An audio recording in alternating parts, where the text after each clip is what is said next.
Hey, it's Larry Gonzalez with your housing market update for 20 February. We are almost at the end of the second month of the year. Time is flying, and man, there's a lot going on in the market, even without a lot of economic news this week, and that's kind of what we're going to get into. Before I go on, hey, like, comment, subscribe, share this with a friend. Maybe they're moving here, maybe they're moving somewhere else. The news that I talk about here today focused on Oahu, but really it's nationwide as I kind of bring in some of the topics that are being discussed across the nation, and certainly things that are going on, especially in places like Washington, D.C., which certainly have an effect on us.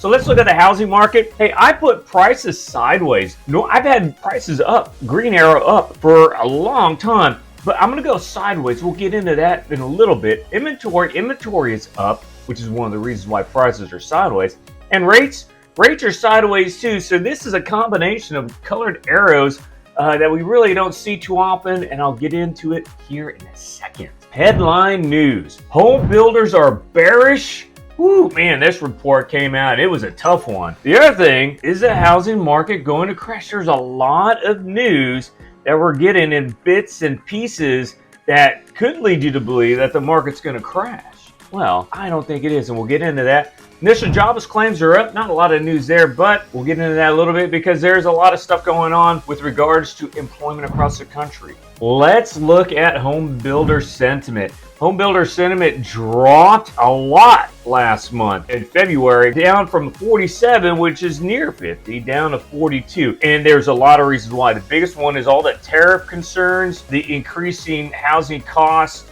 in relation to those tariffs. And all three of the metrics, current sales, future sales, and buyer traffic, all went down. You take a look at buyer traffic.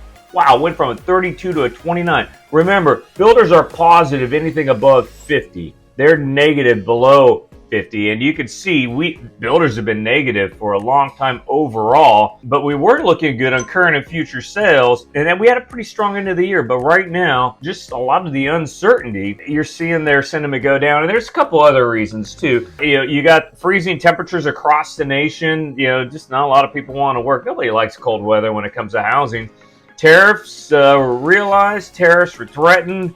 We had the tariff prices on steel and aluminum that were up 25%. And then you also had the soft lumber from Canada. All right, the expectation that we're going to have tariffs cause the price of lumber to go up. And hey, we use a little bit of lumber in our home building, folks. And then you got, illegal workers. They're not coming to work, all right? A lot of them work with home builders. And they don't want to go to work for fear of being deported. So you're seeing a lot of negativity coming out of the home builders right now. Hey, let's talk about the housing market. It's going to crash. There were reports this week that because of all the federal layoffs that the housing market in D.C. was going to crash and inventory was up, and that's just not true. All right, I have friends who are realtors out there, and I look at the numbers every week across the country, and inventory is still below pre-COVID levels. In the D.C. area is always hot. You always have people moving in, moving out. You have a lot of military turnover. It's really the hub for our government, and really with the military, with the Pentagon being there, and their need to be so close to D.C. So you have a very strong and robust market in the D.C. area. Don't let any of those naysayers fool you. Whatever their numbers are looking at, those numbers aren't accurate. I will say this: weekly sales right now across the nation are below where they were in 2024. And 2024 was not a very good year, folks. So that's not good news. Let's kind of look at this. Is from the National Association of Realtors. Sales last year at 4.06 million. Expectation is that's going to go up 7 to 12% in 2025, and about a 2% year-over-year appreciation. Not great numbers, but still good numbers. All right, interest rates, we are topped at the 7% range, 7 to even 8% range conventional. All right, right now, the expectations that we're going to be into the sixes, low sixes by, certainly through the end of 2025. This is from National Association of Realtors. Why is this outlook so good? Well, hey, mortgage rates have peaked, people. All right, 7 to 8%. All right, we're already down below 7% for conventional, and we're right in the mid sixes for VA. I don't think they're going to get any higher than 7 to 8. The expectations they're going to go down. The Fed will continue to cut the Fed funds rate, really just waiting on some more inflation news. And, there has been a lag in the rental and the housing numbers and the shelter numbers. And really the biggest part of core inflation is shelter numbers. And rent prices have been going down across the country for over a year now. It's just not being shown in the numbers that we're seeing in the inflation reports yet. Further, the Fed is going to become less restrictive in their monetary policy as we get into the middle of the year. And we're almost at the middle of the year, and that should bode well for interest rates coming down. And hey, the rent numbers, another reason why rent is going to come down is last year, 2024, we had 560,000 new apartment complexes built to completion.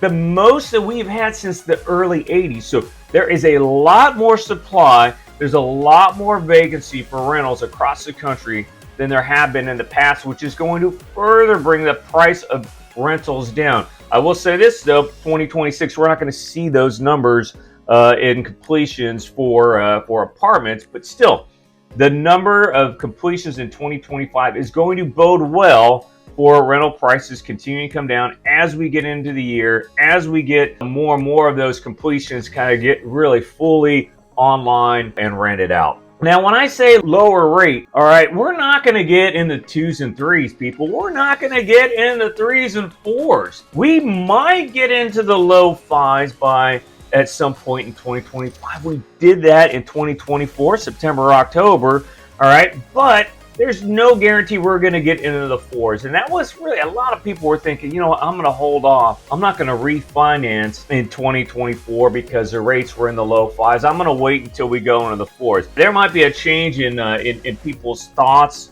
and decisions to go ahead and lock in that lower rate once we get into the lower 5s, just because of what we saw last year. And we saw that the year before in the beginning of 2023. So don't expect rates in the 4s this year. Gonna be in the 5s probably. It's gonna take a miracle, but it's gonna take a lot. All right, what are some of the wild cards that we could see? Well, DOGE. That's right, the Department of Government Efficiency. If they continue to find more money, more wasteful spending in the government, return that money to the government and bring down that debt. Remember, 2017, our federal debt was $20 trillion. All right, that was when President Trump was in office. Now we're at $36 trillion in 2025. We need to get that number, that debt number down. And if DOGE can make a dent, a big dent, not what they're doing with USAID, that's small potatoes. We need to see bigger savings. And if they can do that, I tell you what, that is going to help interest rates out. And then if the economy stays strong, right, we need a strong economy right around 3% GDP. That is going to help to get the 10-year treasury lower. That is going to help to keep the economy moving. And really, with inflation coming down because of shelter costs continuing to come down, all right, we could see interest rates come down into the mid 5s, maybe even low 5s. But really, expectations should be right around 6% this year. And if we do that, if we see these rates come down, then we will see the housing market really start to stabilize and really home prices start to go up again. We get into the 5s, it's game on.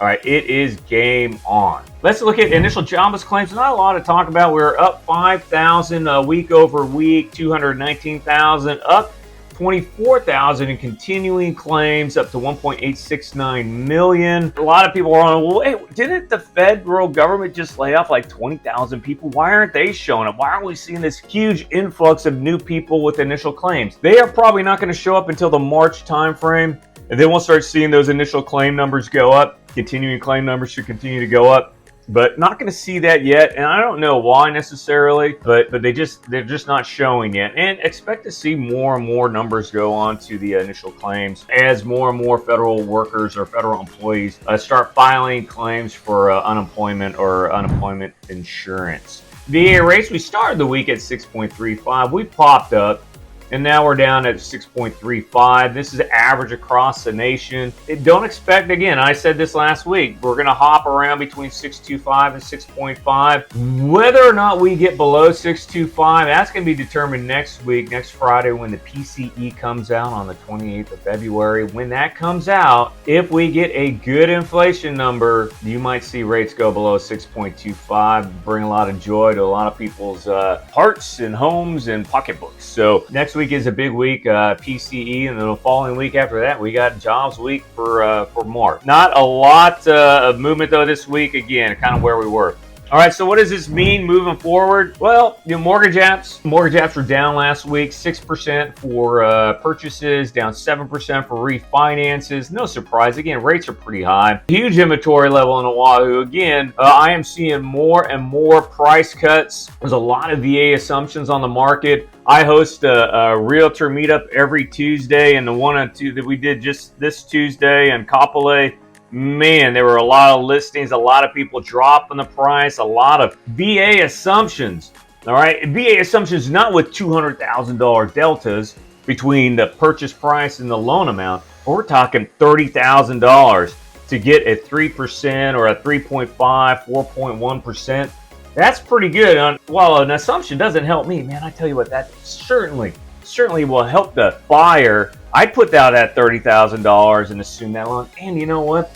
I have even heard that some veterans are giving up their entitlement, all right, just so they can get out from under their loan and get their home sold. So while I don't recommend that, I'm the person I'm a short-term pain, long-term gain, and that's how I went through my down market on when I bought my first home and the market dropped 33% back 2007, 2008. You know what? Some people, they can't handle that pain, or they got other reasons. They're willing to give up their VA entitlement. Hey, the opportunities are out there to buy and really to get in and get a good deal, and really, even if you're not assuming, you can get your rate into the fours, low fours for the first year, low fives for the second year. And man, I tell you what, that is going to make a home affordable, especially knowing that home prices are steady right now. And as soon as rates drop, those prices are going to go up. What do we got? Sellers stay positive. I've said this before. I would not be putting my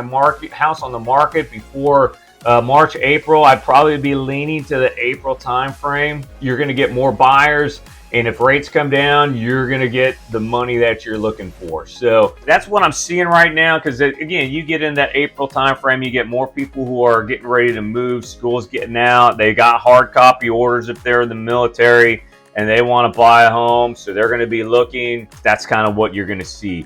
All right, but that's just me. Again, short-term pain, long-term gain.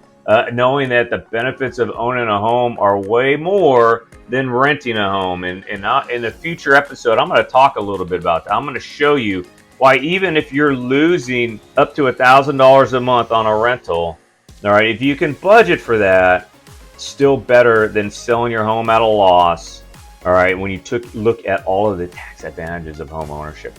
All right, that's about all I have for you this week. Have a great weekend. Talk to you later. Aloha.